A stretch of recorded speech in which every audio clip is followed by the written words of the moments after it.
કૃષિ મંત્રાલય ભારત સરકારના સહયોગથી આકાશવાણીના ગોધરા કેન્દ્ર પરથી પ્રસ્તુત છે ખેડૂત મિત્રો માટેનો ખાસ કાર્યક્રમ કિસાન વાણી. કિસાન વાણી કાર્યક્રમ સાંભળતા સૌ ખેડૂત ભાઈઓ બહેનોને આપના દોસ્ત કેતન રાવલ તેમજ પારુલ રાવલના નમસ્કાર.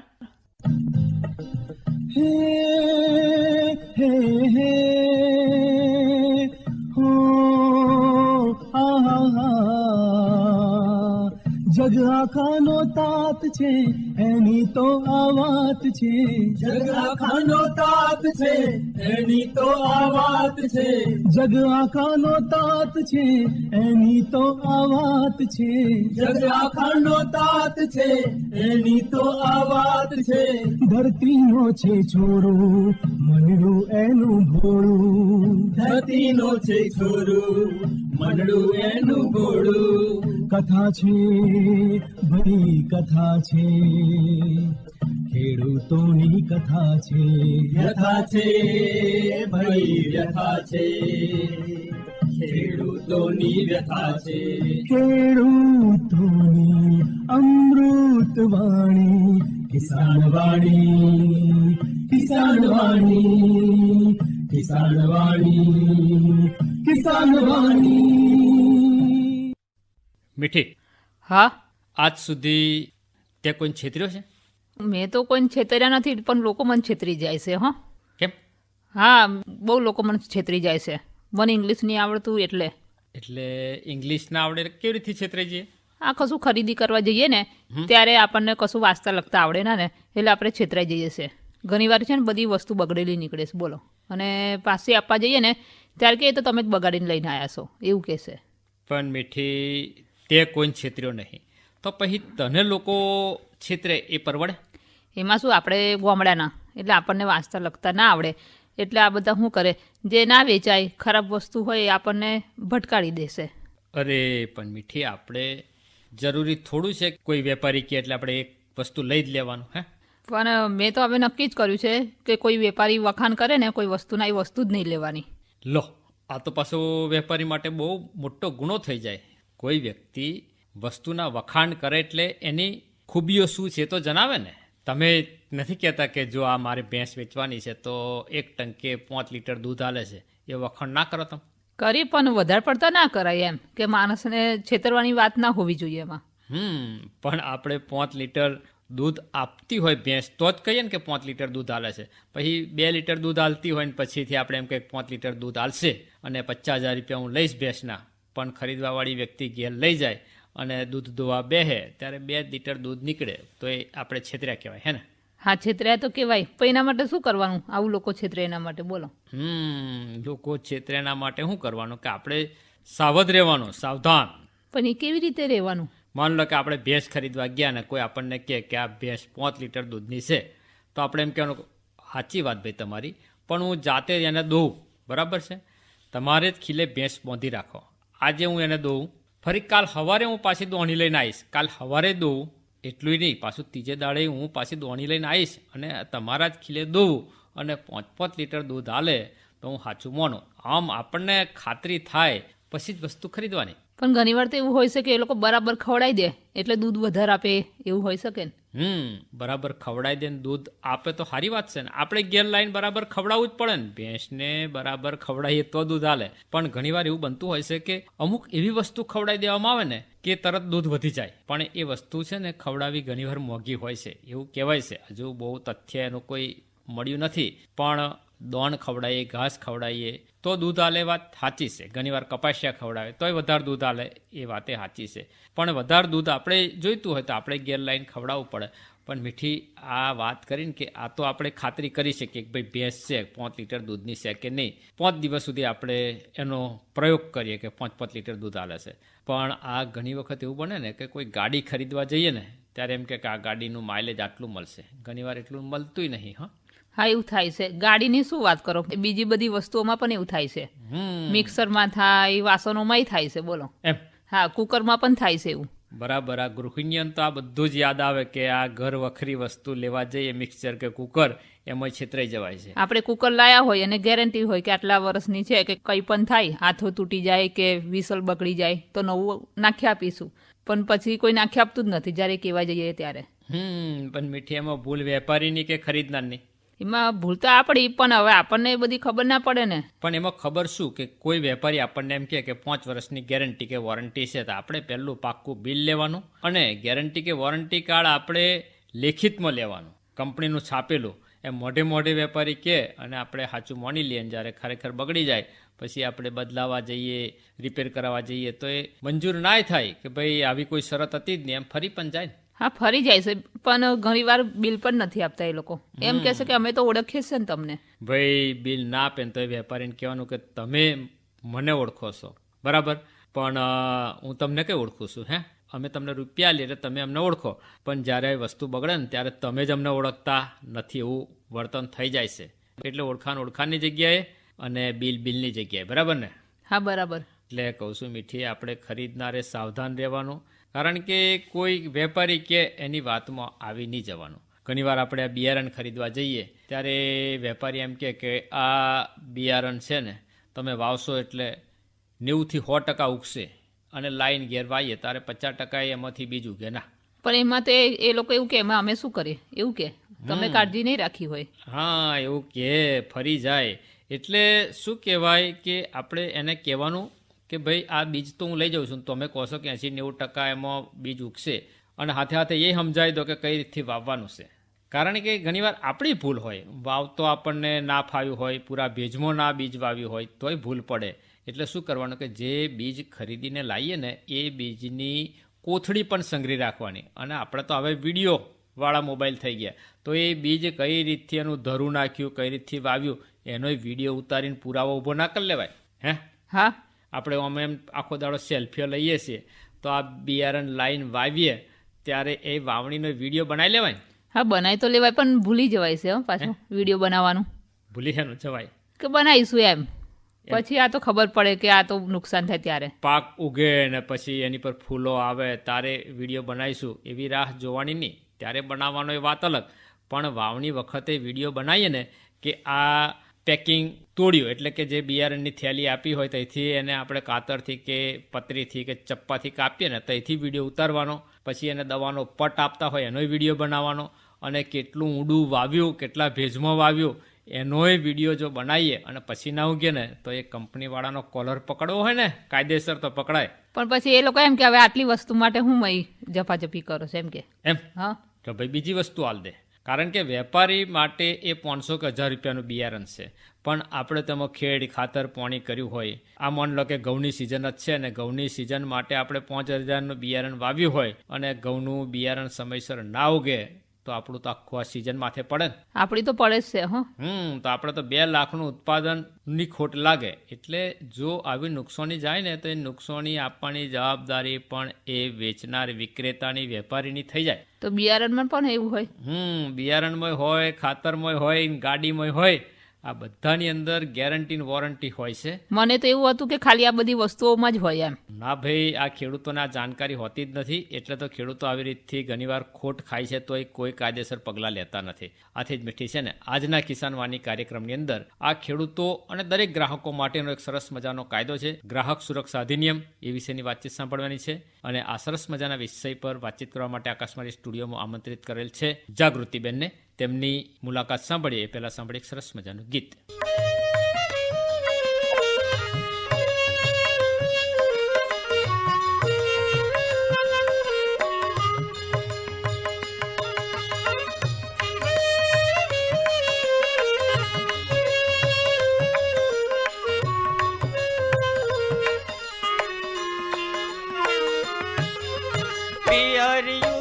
વાલું રે નામા ને જાવ સાસરીએ, પિયરિયું યતવાલું રે નામા ને જાવ સાસરીએ.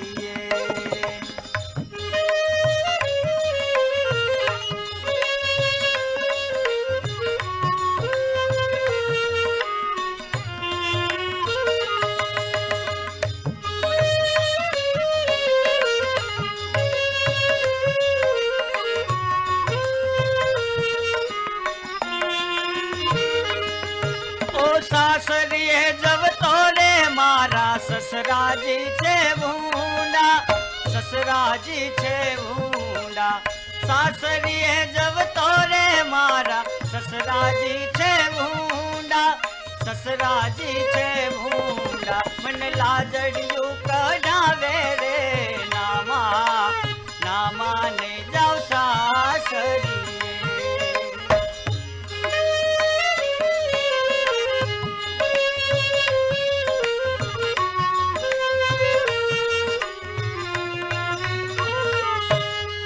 સાસરીએ રવતો રે મારી સાસુડી છે ભૂંડી સાસુડી છે ભૂંડી સાસરીએ જવતો રે મારી સાસુડી છે ભૂંડી સાસુડી છે ભૂંડી મન દરણા મેલે હુંડી રે નામા ને જાવ સાસરીએ પિયરિયું યતિ વાલું રે નામા ને જાવ સાસરીએ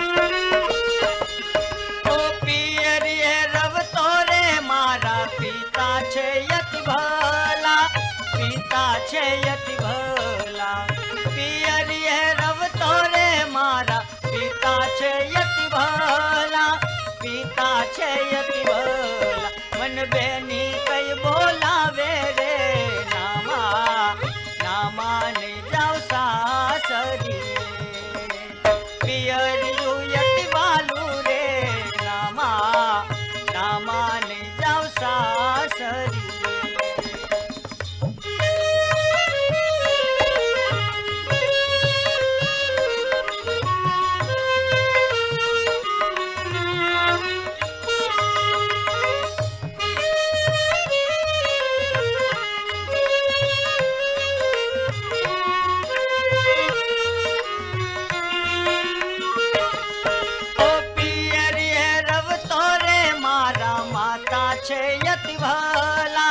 માતા છે યતિ ભલા મન દીકરી કઈ બોલાવે રે નામા ને જાવ સાસરીએ પિયરિયું યતિ વાલું રે નામા ને જાવ સાસરીએ પિયરિયું યતિ વાલું રે નામા ને જાવ સાસરીએ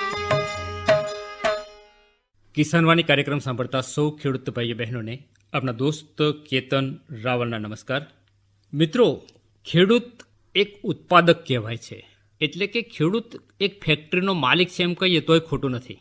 ઘણાને એમ થાય કે ખેડૂત વળી ફેક્ટરીનો માલિક કેવી રીતે? પરંતુ મિત્રો, જે વ્યક્તિ ઉત્પાદન કરે એને માલિક જ કહેવાય ને. ખેડૂતો પોતાના ખેતરમાં શાકભાજી, ફળો, અનાજ અને હા, પશુપાલનના વ્યવસાયમાં દૂધનું ઉત્પાદન કરે જ છે ને, અને વેચાણ કરે છે, એટલે ઉત્પાદક તો થયા જ ને, એટલે એક પ્રકારના માલિક તો કહેવાય. પરંતુ મિત્રો, બીજી વાત કરીએ તો ખેડૂતો ગ્રાહક પણ છે. ઉત્પાદક વેચાણ કરે અને ગ્રાહક ખરીદે, એટલે કે ઉત્પાદકે ક્યારેક કાચો માલ પણ ખરીદવો પડે.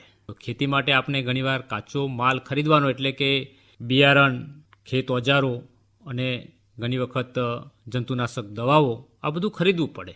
તો ગ્રાહક તરીકે આપણે જ્યારે કોઈ પણ ખરીદી કરીએ ત્યારે આપણે છેતરાઈએ ના એનું ખૂબ ધ્યાન રાખવું પડે. આપણે તો ઈમાનદારીથી સાચી ને સારી જ વસ્તુ વેચાણ કરીએ, પરંતુ સામેવાળી વ્યક્તિ આપણને સાચી ને સારી વસ્તુ વેચે છે કે કેમ એ પણ આપણે ચકાસવું જોઈએ. આમ તો દરેક ગ્રાહક માટે એક કાયદો બનાવવામાં આવેલો છે, અને જે કાયદાનું નામ છે ગ્રાહક સુરક્ષા અધિનિયમ 1986. તો આજના કિસાનવાણી કાર્યક્રમમાં આ કાયદા વિશેની જ વાતચીત સાંભળવાની છે, અને આ માટે વિષય નિષ્ણાત જાગૃતિ મેડમને બોલાવવામાં આવ્યા છે. તો કાર્યક્રમમાં હું સ્વાગત કરું છું. જાગૃતિબેનનું કાર્યક્રમમાં આપનું સ્વાગત છે. નમસ્કાર. નમસ્કાર ભાઈ, નમસ્કાર. કેમ છો? મેડમ, વાત કરીને કે આ ગ્રાહક સુરક્ષા અધિનિયમ એ ગ્રાહકો માટે બનાવેલો છે, બરાબર અને અમારા ખેડૂત મિત્રો પણ ક્યારેક ગ્રાહક બનીને બજારમાં જતા હોય છે અને ઘણી વાર એવા છેતરાતા પણ હોય છે. ત્યારે એમને એમ થાય કે અમે છેતરાઈ ગયા, હવે અમે કોને ફરિયાદ કરીએ? રાઈટ, બરાબર. પોલીસ સ્ટેશન જઈએ, કલેક્ટર સાહેબ પાસે જઈએ કે કોર્ટમાં જઈએ, આ બધા પ્રશ્નો એમને થાય એક સામાન્ય રીતે. ખરી વાત છે, પરંતુ ખરી એક વાત છે. ખરેખર ગ્રાહક માટે એક અલગ અદાલતની રચના કરવામાં આવી છે, એની થોડી વાત કરશો? હા. હવે કોઈ પણ વ્યક્તિ, દરેક વ્યક્તિ એક ગ્રાહક છે. કારણ કે તમે એક દીવાસળીની પેટી ખરીદશો કે તમે કોઈ પણ મોટી વસ્તુ ખરીદશો, તમે એક ગ્રાહક જ છો. તો ગ્રાહકની સાથે અત્યારે ઘણી વખત એટલી બધી છેતરપિંડી થતી હોય છે કે તે લોકોની સાથે જે વાયદો કર્યો હોય એ પ્રમાણની વસ્તુ ન મળતી હોય, કે છાપેલી કિંમત હોય એના કરતાં વધારે એની ઉપર કિંમત લીધેલી હોય, કે જે વસ્તુ બતાવેલી છે, પ્રોડક્ટ બતાવેલી છે એની જગ્યાએ બીજી કોઈ પ્રોડક્ટ આપેલી હોય. તો આ જાતની ઘણી બધી છેતરપિંડીઓ થતી હોય છે. હવે આ છેતરપિંડી થયા પછી તો એને માટે થઈને આપણો જ્યારે કે એનું વળતર મેળવવા માટે થઈને એની ફરિયાદ ક્યાં કરીશું? તો એને માટે થઈને ગ્રાહક સુરક્ષા અધિનિયમ 1986માં સ્થપાયેલો, જ્યારે અત્યારે 2019ની અંદર એ ફરીથી એને એમેન્ડમેન્ટ આવી અને એના નવા કાયદાઓ નિયમો બનેલા છે. તો કોઈ પણ ગ્રાહકની સાથે જ્યારે છેતરપિંડી થાય તો એ ગ્રાહક સુરક્ષાની અંદર એની અંદર જઈને ત્યાં જઈને પોતાની ફરિયાદ લખાવી શકે અને ફરિયાદ કરીને પોતાની જે નુકસાની થયેલી છે નુકસાનનું વળતર પણ મેળવી શકે છે. તો એના નિયમો એવા છે કે તમારી સાથે જે કોઈ વસ્તુની છેતરપિંડી થઈ છે કે કોઈ નુકસાની તમારી સાથે કોઈ દગો કરવામાં આવ્યો છે તો તેને માટે થઈને તમે ત્યાં ફરિયાદ કરી શકો. તો પણ તેને માટે તમારે શું કરવાનું છે? તો એને માટે તમારી સાથે જે કોઈ પુરાવા હોય છે કે તમે કોઈ વસ્તુ ખરીદી કરી છે તો એની સામે એમણે જે કોઈ બિલ આપેલું છે કે એ લોકોએ વાયદો કર્યો હોય કે આ વસ્તુની ઉપર તમને આ ફાયદો થશે, અને એ મતલબ કે જે કોઈ જાતના તમારી સાથે પુરાવા છે એ પુરાવા, તમારી આખી ફરિયાદની હકીકત અને એની સાથે તમારે જે કંઈ જરૂરી દસ્તાવેજો છે કે તમારા પોતાના વ્યક્તિગત તરીકે તમે તમારો આધાર કાર્ડને બધું રજૂ કરીને જાતે તમે ત્યાં ફરિયાદ કરી શકો છો. તો હવે એ ફરિયાદ કરવા માટે થઈને તમને એવો વિચાર થશે કે આ અમે જાતે કેવી રીતે કરી શકીએ? તો ના, બીજી જગ્યાએ તમે બીજી કોર્ટમાં એવું બને કે તમારે વકીલો રોકવા પડે, પણ અહીંયા ફરિયાદ તમે સપોઝ તમે તમારી જાતે બી કરવી હોય તો તમે કરી શકો છો અને ત્યાં તમે લેખિતની અંદર તમારી રજૂઆત કરી શકો છો. અને 2019નું એમેન્ડમેન્ટ આવેલું છે એની અંદર 50 લાખ રૂપિયા સુધીની તમારે કોઈ પણ વળતર મેળવવાનું હોય તો તમે જિલ્લા ગ્રાહક કમિશનમાં તમારી ફરિયાદ નોંધાવી શકો છો. તો મેડમ, આ જિલ્લા ગ્રાહક કમિશન છે એ દરેક જિલ્લામાં હોય ગુજરાત રાજ્યમાં? હા, ગુજરાત રાજ્યના દરેક જિલ્લાની અંદર છે. અને મતલબ આ કોર્ટ તરીકે જ તમારું કામ થાય છે. ત્યાં તમે તમારી ફરિયાદ નોંધાવો છો, એટલે ફરિયાદ નોંધાવીને સામે નોટિસ કાઢી અને નોટિસ સામેવાળી વ્યક્તિને મોકલવામાં આવે છે, એને હાજર રહેવા માટે થઈને જાણ કરવામાં આવે છે. ત્યાર પછી એના જે કંઈ એની તકરાર હોય કે જે કોઈ હોય ત્યાં રજૂઆત કરે છે અને તમારી કે એની જે પ્રોસિજર થાય છે એ પ્રોસિજરમાં તમે એની અંદર તમારો હક મેળવી શકો છો. જાગૃતિબેન, કોઈને પણ એમ થાય કે આ કાયદાનો પ્રશ્ન છે, હું કઈ રીતથી કેસ પુરવાર કરીશ, કોર્ટમાં કેસ દાખલ કરીશ, સામેવાળી વ્યક્તિ કદાચ મારાથી ખૂબ વધારે હોશિયાર હોય અથવા તો કોઈ નિષ્ણાત વકીલને લઈને આવે તો હું કેવી રીતે ટકી શકીશ, એવો પ્રશ્ન હોય તો આની થોડી વાત કરશો કે આ પોતાનો કેસ સાબિત કરવા માટે એવા કયા દસ્તાવેજો કે ડોક્યુમેન્ટ્સ હોવા જોઈએ કે જેથી આપણે સારી રીતે કેસ સહેલાઈથી જીતી શકીએ? હા. હવે દસ્તાવેજો, ધારો કે તમે ખેડૂત તરીકે કે તમે કોઈ વ્યક્તિ, તમે કોઈ ઓજારની ખરીદી કરી છે તો એ ઓજાર ખરીદતી વખતે તમને જે તે વખતે કોઈ ગેરંટી આપી હોય કે ભાઈ આ વસ્તુ આ રીતે તમે ખરીદો છો, કે ધારો કે એની 5 વર્ષની ગેરંટી છે, પણ ઇન બિટવીન હજી તમે ખરીદી કરી છે અને તમે 1 વર્ષમાં કે 2 મહિનામાં કે 6 મહિનામાં એની અંદર કોઈ નુકસાની નીકળી કે કંઈ ખરાબી નીકળી તો એને માટે થઈને એ જે તમને વર્બલી મૌખિક રીતે નહીં પણ લેખિતની અંદર જે કંઈ પુરાવો, ધારો કે એણે બિલ રજૂ કર્યું છે તો બિલમાં એની શરતો લખી હોય કે ભાઈ આ વસ્તુ તમે આ 5 વર્ષ સુધીની આ ગેરંટી છે, કે ધારો કે તમે કોઈક ઘરના સાધનિક કોઈ વસ્તુ ખરીદી છે કે ફ્રીજ ખરીદી છે તો એની અંદર એની કમ્પ્રેશનની એટલી ગેરંટી છે કે આ વસ્તુની એટલી ગેરંટી છે તો એ ગેરંટી આપેલી હોય છે. તમે એ ગેરંટી મતલબ કે રજૂ કરો છો અથવા તો સેપરેટલી તમને ગેરંટી વોરંટી કાર્ડ આપવામાં આવે છે તો એ તમે એની અંદર રજૂઆત કરી શકો. સાથે સાથે તમને જે કોઈ એ સિવાયના અન્ય પુરાવા કે ખાસ કરીને બિલ, તમે ખરીદી કર્યું છે એ બિલ હોવું ખાસ જરૂરી છે, અથવા તો તમને એણે બીજી કોઈ રીતે રિટર્નમાં કંઈ લખીને આપેલું હોય કે ભાઈ આ વસ્તુ તમે ખરીદો છો તો એને તમે અત્યારે પાર્ટ પેમેન્ટ કર્યું છે અને આ પાર્ટ પેમેન્ટ બાકીનું તમે પેમેન્ટ પછી કરી શકશો. તો આ જે પુરાવો છે એ પુરાવો રજૂ કરી શકો છો. એ સિવાય તમને વિશ્વસનીયતા માટે કે તમે એની સાથે કોઈ ફોન કોલ પર વાત કરેલી હોય છે કે ઈમેલ કર્યા હોય છે કે તમે જાણકારી તમારી ફરિયાદને રજૂ કરવા માટે વારંવાર તમે એમ કીધું હોય કે ભાઈ તમે આ વસ્તુની નુકસાની મને મળી છે તો એને માટે ઈમેલ કરેલા હોય છો તો એ બી તમે રેકોર્ડ રજૂ કરી શકો છો. હવે મેડમ આ કોર્ટમાં જવાનું થાય એટલે કોઈ પણ ગ્રાહકને કે અસીલને એમ થાય કે કોર્ટમાં જઈશ તો મારે એની કોર્ટ ફી સ્ટેમ્પ પણ ચૂકવણી કરવી પડશે. તો એ વિશે થોડી વાત કરશો કે આ ગ્રાહક અદાલતોની અંદર કોર્ટ ફીનું ધારાધોરણ કેટલું છે? હા, હવે અત્યાર સુધી આ જે 2019માં નવું એમેન્ડમેન્ટ આવ્યું છે ત્યારે તમારી 5 લાખ સુધીની જો તમારી ફરિયાદ હોય, તમે 5 લાખ સુધીનું વળતર મેળવવા માંગતા હોય, 5 લાખ સુધી તમે એમાં કોઈ ચાર્જ ચૂકવવાનો નથી રહેતો. એટલે આમ તો ખેડૂતોને બહુ મોટી તકરાર હોતી નથી. 5 લાખ સુધીની જો તકરાર હોય 2 લાખ 4 લાખ 5 લાખ સુધી તો વિના મૂલ્યે પણ એ ન્યાય માંગી શકે છે. હા. એટલે આ કહેવાય કે નજીવો ચાર્જ છે. અને બીજું કેવું છે એ છે કે આની અંદર પ્રોસિજર બી બહુ લેન્ધી નથી, બહુ લાંબી નથી હોતી, બહુ ટૂંકાણની અંદર જ આની અંદર કામ થતું હોય છે. કે ધારો કે તમે સિવિલના કેસ હોય કે બીજી કોર્ટની અંદર જેટલો લાંબી પ્રોસિજર છે એવી કોઈ આની અંદર પ્રોસિજર હોતી નથી કે તમે આ શોર્ટ ટર્મની અંદર બી આ તમારો કેસનો નિકાલ બી આવી શકે છે. એટલે દાખલ કરતી વખતે એવો ડર નહીં રાખવાનો કે કેટલો લાંબો કેસ ચાલશે, કોર્ટના ધક્કા ખાવા પડશે, છોડો ના બધું.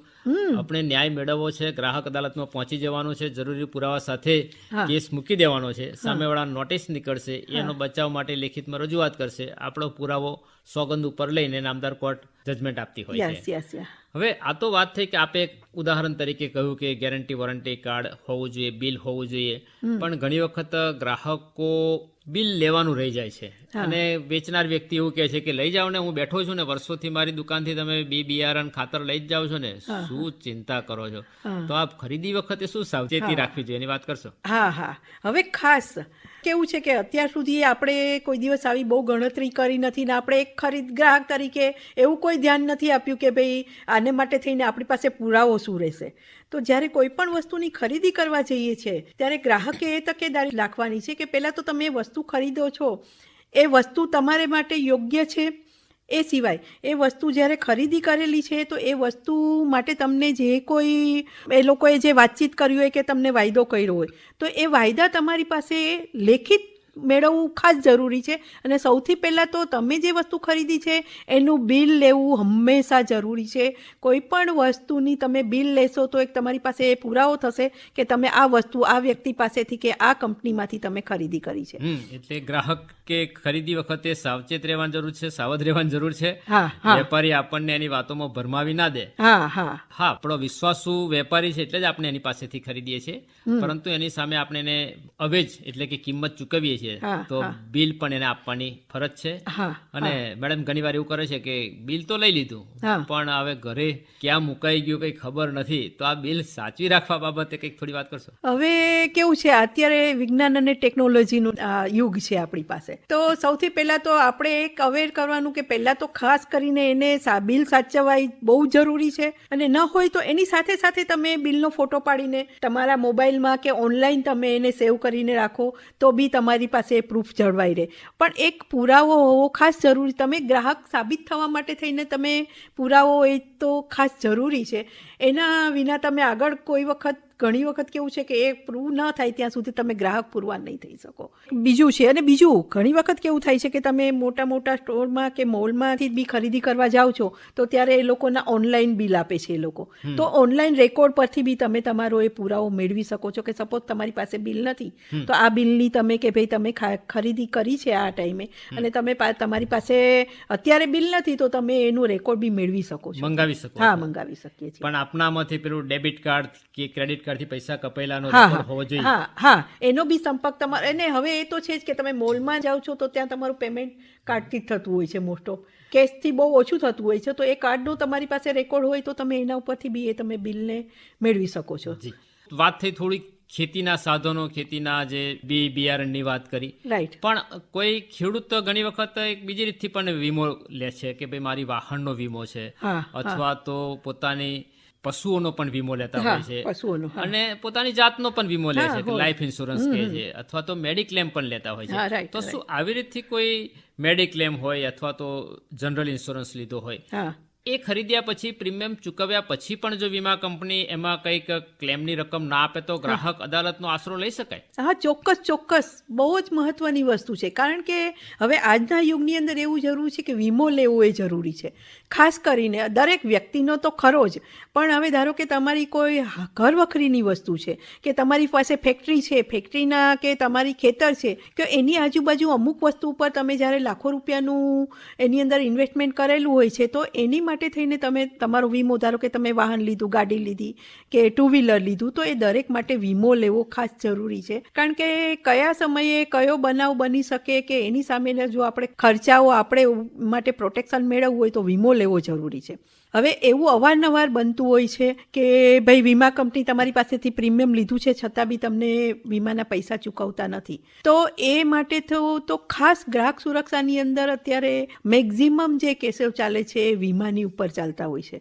તો એને માટે થઈને તમે ત્યાં રજૂઆત કરી શકો છો. કારણ કે તમે જે પ્રીમિયમ ભર્યું છે, કેટલા ટાઈમથી તમે પ્રીમિયમ ભરો છો, એમાં તમારું કેટલું સમ ઇશ્યોર્ડ છે, કે તમને કેટલું પ્રોટેક્શન મળે છે, તો એ પ્રમાણે તમે એની ફરિયાદ ગ્રાહક સુરક્ષામાં ચોક્કસ કરી શકો છો. કે તમે તમારા પુરાવો, તમે જે ધારો કે હોસ્પિટલાઇઝ થયેલા છો તો એ મેડિક્લેમ માટે થઈને જે તમે બિલ મેળવ્યા છે, જ્યાં પૈસા તમે ચૂકવ્યા છે હોસ્પિટલ તરફથી કે મેડિકલ સ્ટોરમાંથી, તમે જે કંઈ ખરીદી કરી છે એ બધાના બિલને રેકોર્ડ કરીને એ બિલને ફાઇલ તમે રજૂ કરો છો, તમારી ફરિયાદ લેખિતમાં રજૂ કરો છો. સાથે સાથે એ ફરિયાદ તમે જે રજૂ કરો છો એમાં તમે શું મેળવવા માંગો છો. ધારો કે તમે ક્લેમ કર્યો છે, 2 લાખનો ક્લેમ કરેલો છે, તો એ વસ્તુ તો ખરીદી કરી તમારો ખર્ચો થયો છે એ તો મેળવી જ શકો. સાથે સાથે તમને જે માનસિક ત્રાસ થયેલો છે કે તમને ફરિયાદ ખર્ચ થયેલો છે તો એક ફરિયાદ કર બી તમે મેળવી શકો છો. હા મેડમ, બહુ સારી સગવડ સરકારશ્રી તરફથી કરવામાં આવે છે. દરેક જિલ્લાની અંદર આવી રીતથી ગ્રાહક કમિશનો છે, રાજ્યની અંદર રાજ્ય ગ્રાહક કમિશનો પણ રાખવામાં આવ્યા છે. હા. પણ આ કહેવાય છે ને કે જાગૃત હોય ને ન્યાય મળે, ઊંઘતાને કઈ ન્યાય મળતો નથી. તો આ કોઈ પણ કેસ દાખલ કરવાનું કારણ ઉપસ્થિત થાય ત્યારથી કેટલી સમય મર્યાદાની અંદર આ કેસ દાખલ કરી દેવો જોઈએ? હા, એ બહુ મહત્વનો મુદ્દો છે. કારણ કે દરેક વસ્તુ જેવી રીતે સિવિલમાં બી તમારી એક લિમિટેશન હોય છે કે ભાઈ આટલા સમયની અંદર તમારે ફરિયાદ દાખલ કરવી પડે, એવી રીતે ગ્રાહક સુરક્ષાનો એક નિયમ એવો છે કે તમારો જે બનાવ બન્યો એનાથી 2 વર્ષની અંદર તમારે ફરિયાદ દાખલ કરી દેવી પડે. હવે સપોઝ ધારો કે એવું થયું કે 2 વર્ષ ઉપરાંત તમને જાણકારી નથી અને તમે કેસ દાખલ નથી કર્યો, તો એને માટે થઈને તમારી ધારો કે બહુ શોર્ટ પીરિયડની મુદત વહી ગઈ હોય કે 2 મહિના 3 મહિના કે વર્ષ સુધીની તમારી મુદત જતી રહી હોય,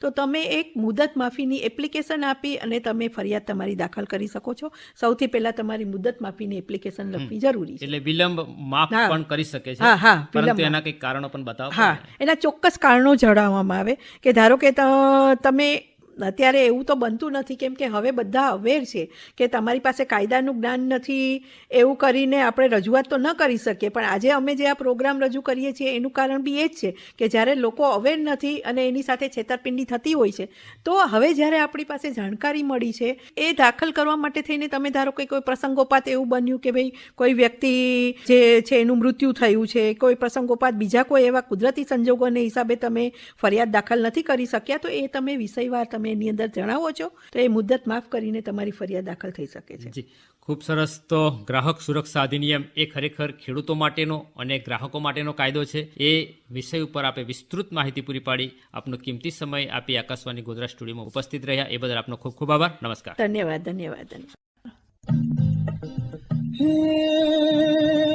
કૃષિ મંત્રાલય ભારત સરકારના સહયોગથી આકાશવાણીના ગોધરા કેન્દ્ર પરથી આપ સાંભળી રહ્યા હતા ખેડૂત મિત્રો માટેનો ખાસ કાર્યક્રમ કિસાન વાણી. અને આજના કાર્યક્રમમાં આપણી સાથે અમો હતા કેતન રાવલ તેમજ પારુલ રાવલ. એની તો આ વાત છે, જગ આખાનો તાત છે, એની તો આ વાત છે, જગ આખાનો તાત છે, એની તો આ વાત છે. ધરતીનો છે છોડું, મનડું એનું ભોળું, ધરતીનો છે છોરો, મંડળું એનું ઘોડું. કથા છે ભરી કથા છે, ખેડૂતોની કથા છે. વ્યથા છે ભાઈ વ્યથા છે, ખેડૂતોની વ્યથા છે. ખેડૂતોની અમૃત વાણી, કિસાન વાણી, કિસાન વાણી, કિસાન વાણી.